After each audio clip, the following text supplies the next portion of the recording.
Alright, Bismillahirrahmanirrahim. Good morning sa ating lahat. Safety tip naman tayo patungkol sa tinatawag natin na traffic management plan sa construction site.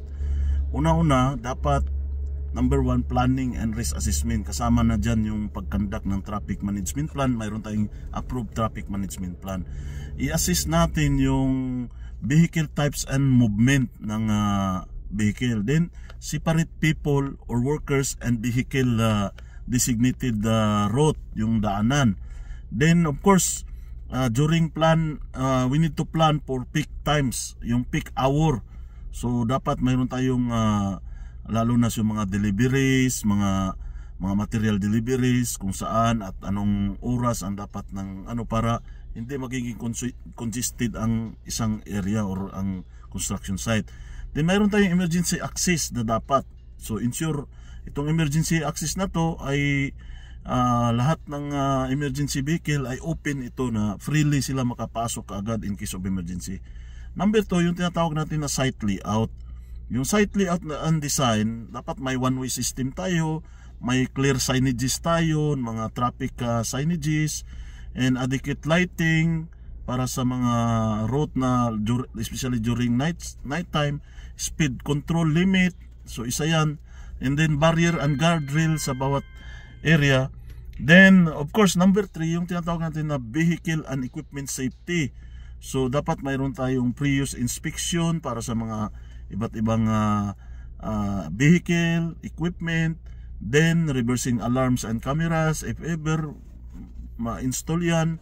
Then spotters and banksman must be available during the movement of the equipment or heavy vehicles, and maintenance schedules. So isa yan sa kasama sa tinatawag natin na traffic management natin.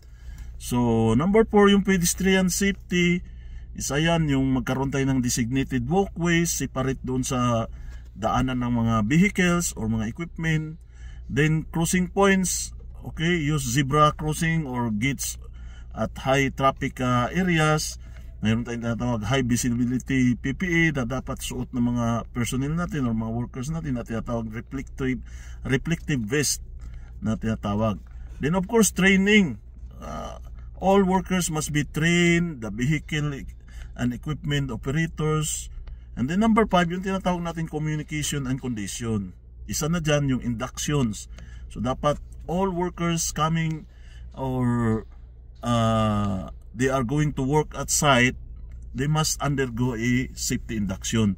And radio communication if ever kailangan, so kailangan natin yan for the communication purposes. Okay, signalers or signalman, mag-assign tayo ng mga ng mga signal or mga arrows para alam kung saan dadaan at saan sila pupunta. And update regular. So i-update natin ng regular yung tinatawag natin TMP, yung traffic management plan. And number 6, monitoring and review. So i-monitor natin, regular inspection, mayroon tayong mga incident reporting, mga feedback, and then continuous improvement by review and update the traffic management plan.